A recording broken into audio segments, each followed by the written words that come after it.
Hello అండి, నమస్తే. ప్రస్తుతం మనతో పాటు పంచగవ్య నిపుణులు, అలాగే పంచగవ్య వైద్యరత్న, వైద్య సేవ ప్రపూర్ణ గవ్యసిద్ధ డాక్టర్ ఆనంద్ కుమార్ ఉన్నారు మనతో పాటు. ఆయనతో మనకున్న డౌట్స్ అన్ని క్లియర్ చేసుకుందాం అండ్ ఎలాంటి చికిత్సలు ఉన్నది అనేది ఆయన అడిగి తెలుసుకుందాం. డాక్టర్ గారు, ఇప్పుడు అమ్మాయిలకు సంబంధించి ఇప్పుడు మనం ఉదర సమస్యల గురించి మాట్లాడుకున్నాం కాబట్టి, ఇందులో ముఖ్యంగా అమ్మాయిల్లో కడుపు నొప్పులు ఇవన్నీ పక్కన పెడితే పీసీఓడి, పీసీఓఎస్ అని చెప్పేసి చాలా అది ఒక పెద్ద సమస్యగా మారింది. దీని గురించి మీరేం చెప్తారు? ఈ రోజు అమ్మాయిల లోపల అధిక సమస్య ఏంటంటే పీసీఓడి. ఈ పీసీఓడి సమస్యకు మనము నిర్ధారణ చేసుకోవాలి అని అంటే దానికి కొన్ని సిమ్టమ్స్ ఉన్నాయి. పీసీఓడి వచ్చిన అమ్మాయిలకు ఫస్ట్ గా హార్మోనల్ చేంజెస్ బాగా వస్తాయి. దానివల్ల ఏమవుతుంది, ఇక్కడ మనకు అమ్మాయిల యొక్క పెదవుల పైన తెల్లటి అన్వాంటెడ్ హెయిర్స్ రావడము, గడ్డం రావడము, తర్వాత చేసి కొంచెం గొంతులో మార్పు రావడము, కాళ్ళు చేతుల మీద థిక్ హెయిర్ రావడము, ఇది దాని యొక్క సిమ్టమ్స్. ఇలా వచ్చినప్పుడు మనం అనుకోవాలి హార్మోనల్ చేంజెస్ వస్తున్నాయి. ఈస్ట్రోజన్ లెవెల్ తగ్గిపోయినాయి, టెస్టోస్టెరాన్ లెవెల్ పెరిగిపోతున్నాయి. అయితే టెస్టోస్టెరాన్ లెవెల్ ఆడవాళ్ళలో కూడా ఉంటాయి, కానీ అతి తక్కువ మాత్రలో ఉంటాయి. మగవారి లోపల టెస్టోస్టెరాన్ లెవెల్స్ ఎక్కువ ఉంటాయి.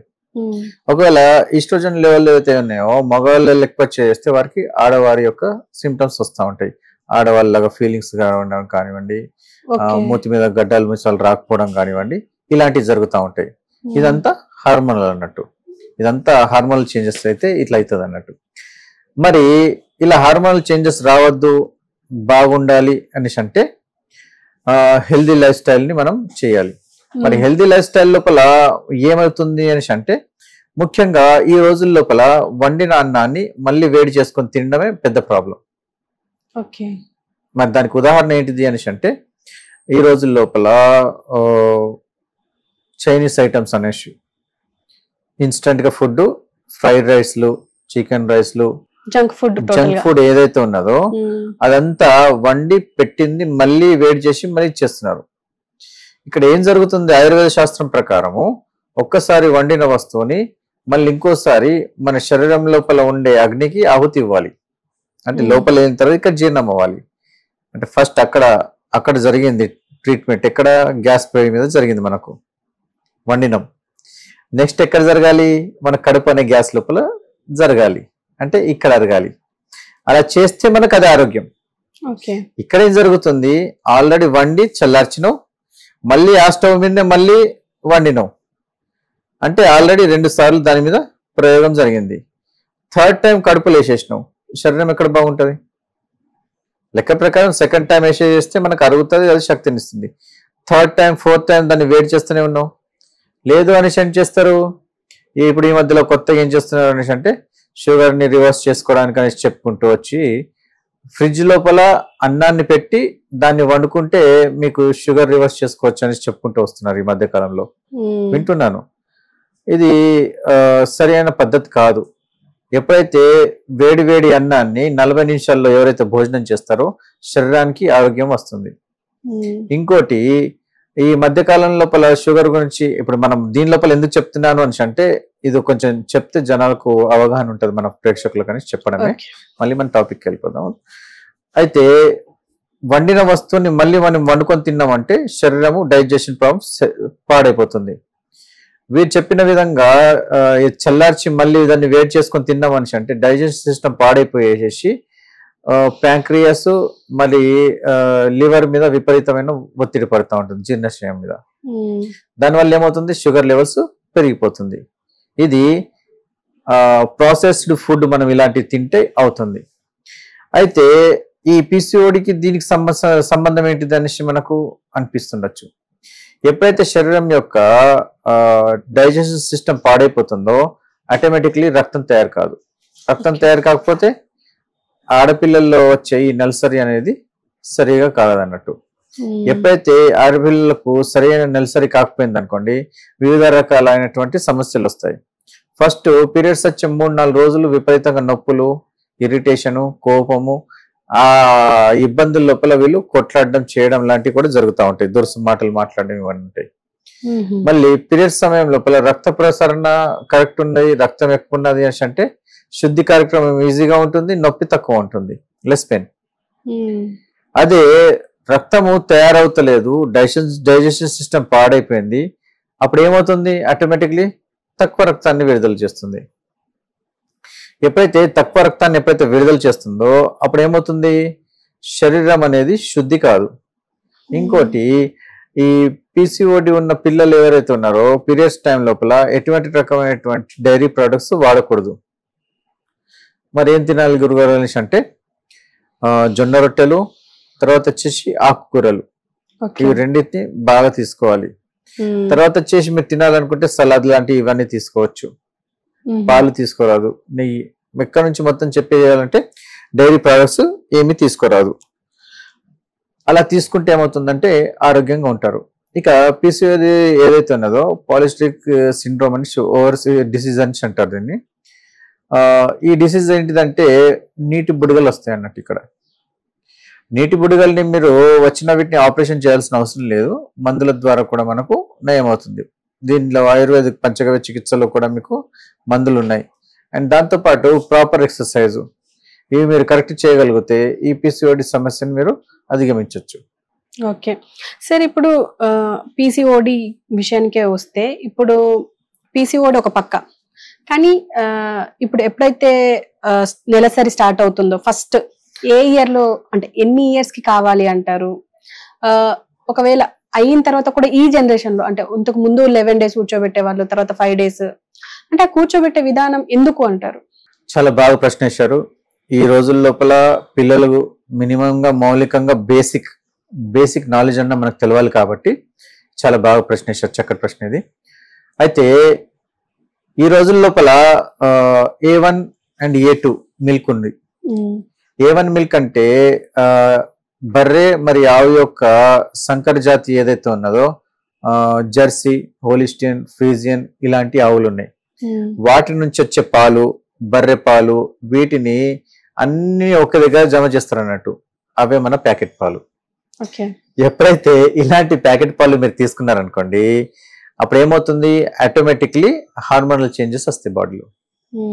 పాలు ఏంటిది, పాలు తాగితే శరీరం పెంచడానికి చేసే సంపూర్ణ ఆహారం అన్నట్టు.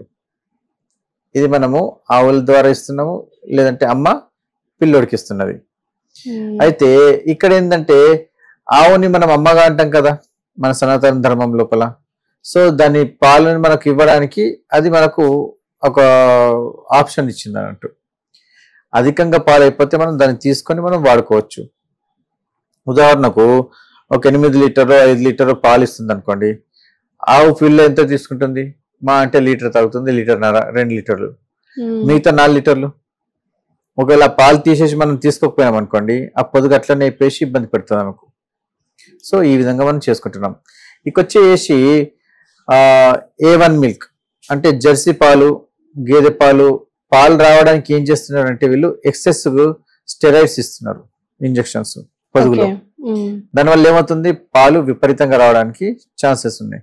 కానీ మీరు డైరెక్ట్ గా ఏం చేస్తున్నారు అనేసి అంటే ఇంజెక్షన్ చేస్తున్నారు. అయితే ఇక్కడ ఏమవుతుంది అనేసి అంటే మీకు స్టెరాయిడ్స్ అధికంగా అవడం వల్ల హార్మోనల్ చేంజెస్ విపరీతంగా వచ్చేస్తా ఉంటాయి.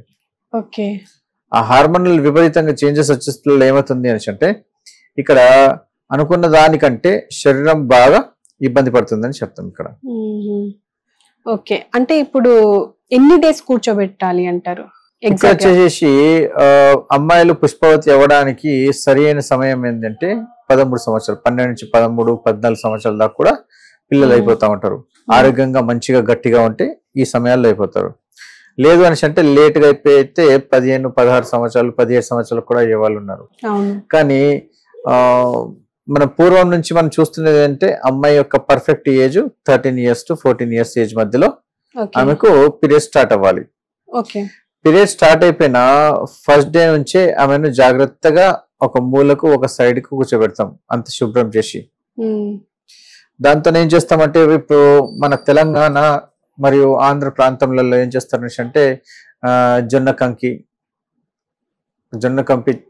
చెప్పకట్టే చేతిలో పెట్టడము, అండ్ ఆ ఏరియాకి ఏ మగవాళ్ళని కూడా పొనియకపోవడము, ఇవి పద్ధతులు.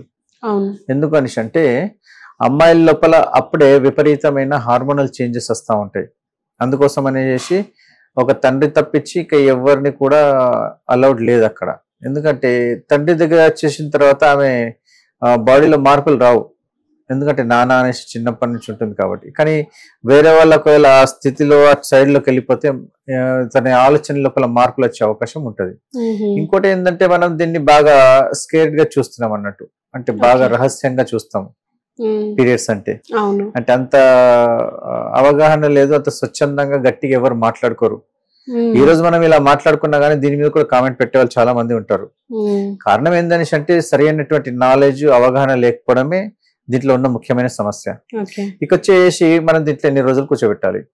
అయితే పీరియడ్స్ వచ్చేసిన తర్వాత మోస్ట్లీ ఫస్ట్ 3 days ఎక్కువ బ్లీడింగ్ ఉంటుంది, తక్కువ బ్లీడింగ్ ఉంటుంది, మీడియం ఉంటుంది, కానీ మినిమం 3 days. తర్వాత మళ్ళీ 2 days ఏంటంటే బాడీని బ్యాలెన్స్ చేసుకోవడానికి, మిగతా 2 days అంటే మొత్తం కలిసి 5 days. ఇక వచ్చేసి నూతనంగా అయిపోయిన అమ్మాయిలు ఎవరు ఉంటారో వాళ్ళకు 10 days 11 days ఉంటుంది. ఎందుకంటే ఫస్టే కదా, స్టార్టింగే కదా పుష్పవతి అయింది అమ్మాయి. సో అప్పుడు ఏం చేస్తాము అనేసి అంటే వారం 10 రోజులు పెట్టేసి దాని తర్వాత ఫంక్షన్ చేస్తాము. అయితే వీటికి వీళ్ళు ఇచ్చే ఆహారం ఏంటిది, ఇది కూడా ముఖ్యమే కదా. అయితే మన బాలింతలు ఎట్లయితే మెత్తగా ఉంటుందో శరీరము, అట్లా పీరియడ్స్ వచ్చినప్పుడు అమ్మాయికి అలా ఉంటుంది అన్నట్టు. అలాంటప్పుడు ఏం చేస్తామంటే బెల్లము, కొబ్బరి బాగా తినిపిస్తారు. నువ్వుల లడ్డులు ఎందుకు ఇస్తాము? బలం కోసం కాదు, బాడీ ఇంకొంచెం శుద్ధి ఇంకెక్కువ అవ్వాలనేసి. ఎందుకంటే ఇది హీట్ కదా, హీట్ పదార్థాలు ఇచ్చేస్తే ఏమవుతుంది, రక్త ఫ్లో ఎక్కువ చేసి క్లీన్ అయిపోతుంది. ఒకవేళ ఆ టైం లోపల రక్తం ఫ్లో కరెక్ట్ లేకపోయింది అనుకోండి, వాళ్ళ ఓవరీస్ లోపల వీటిల్లో మీకు వాపులు ఇవన్నీ వచ్చే అవకాశాలు ఉంటాయి. అందుకోసమే ఈ రోజు అమ్మాయిలకు పిల్లలు కాకపోవడానికి మెయిన్ కారణం ఏంటంటే ఇలాంటి ప్రాబ్లమ్స్. ఇంకోటి పిల్లలకు పొద్దున సాయంత్రం ఖచ్చితంగా నూనెతో బాగా మసాజ్ చేయాలి. అలా చేస్తే ఏమవుతుందంటే శరీరం లోపల ఉన్న హార్మోన్స్ ఏవైతున్నాయో దాంట్లో మార్పు రాకుండా వాళ్ళు రీసెర్చ్ చేసుకుంటారు. అయితే ఇది ఫస్ట్ సెట్టింగ్. తర్వాత వచ్చేసేసి మిగతా 2 times వస్తుంది మళ్ళీ. కొందరికి నెలకి వస్తుంది, కొందరికి 2 months, 3 months. అంటే శరీరం యొక్క వారి యొక్క దారుద్ర్యాన్ని బట్టి ఉంటుంది, అంటే వారి యొక్క బలాన్ని బట్టి అనొచ్చు. అప్పుడు ఏమవుతుంది అంటే సెకండ్ టైం వచ్చినప్పుడు కూడా ఇలానే జాగ్రత్త వహించేసి పెట్టాలి. థర్డ్ టైం కూడా ఇట్లా అట్లా 3 సార్లు చేయాలి. అండ్ ఆహారం మాత్రం గట్టిగా ఇవ్వాలి. ఇంకోటి ఏంటంటే మోస్ట్లీ జర్నీలు తగ్గించేసేయాలి ఇలాంటి పిల్లలు, దానివల్ల శరీరం బాగా ఇబ్బంది పడుతూ ఉంటుంది. ఇంకోటి తెలియకుండానే మనం అంటే చాలా జాగ్రత్తగా చూసుకోవాలి అని అంటారు. ఆ టైంలో కంటికి పాపలా చూసుకోవాలి వీళ్ళని. అండ్ ఫంక్షన్ ఎందుకు చేస్తాము అనేసి అంటే ముందు కాలం లోపల మా ఇంట్లో అమ్మాయి పెద్ద మనిషి అయిపోయింది, మళ్ళీ వరుడు కూడా కావాల్సి వస్తుంది అనేసి అలా చెప్పుకోవడానికి అనేసి ప్రోగ్రాంలు అయ్యేటి. కానీ దాని వెనకాల ఉన్న మనం ఇంకోటి ఏంటిది అనేసి అంటే ఆ టైంకి ఎంతమందిని అయితే పిలుస్తామో వాళ్ళు తినిపించే పదార్థాలు ఇంట్లో తయారు చేసుకొని తీసుకొని వస్తారు. ఇటు అమ్మగారు సైడ్ వాళ్ళు, అటు తండ్రి సైడ్ వాళ్ళు ఎవరైతే ఉంటారో ఆ పిల్లకి పెడతారు. ఎందుకు? ఆ పెట్టిన ఆహారాన్ని పిల్ల తినాలన్నట్టు అంత గట్టిగా పుష్కలంగా. అలా ఒకవేళ తీసుకుంటే ఆ శరీరం అనేది పర్ఫెక్ట్ అవుతుంది. ఓకే సార్, చాలా మంచి విషయాలు మాతో షేర్ చేసుకున్నారు. Thank you very much. Om namaste ji, Vande గోమాతరం.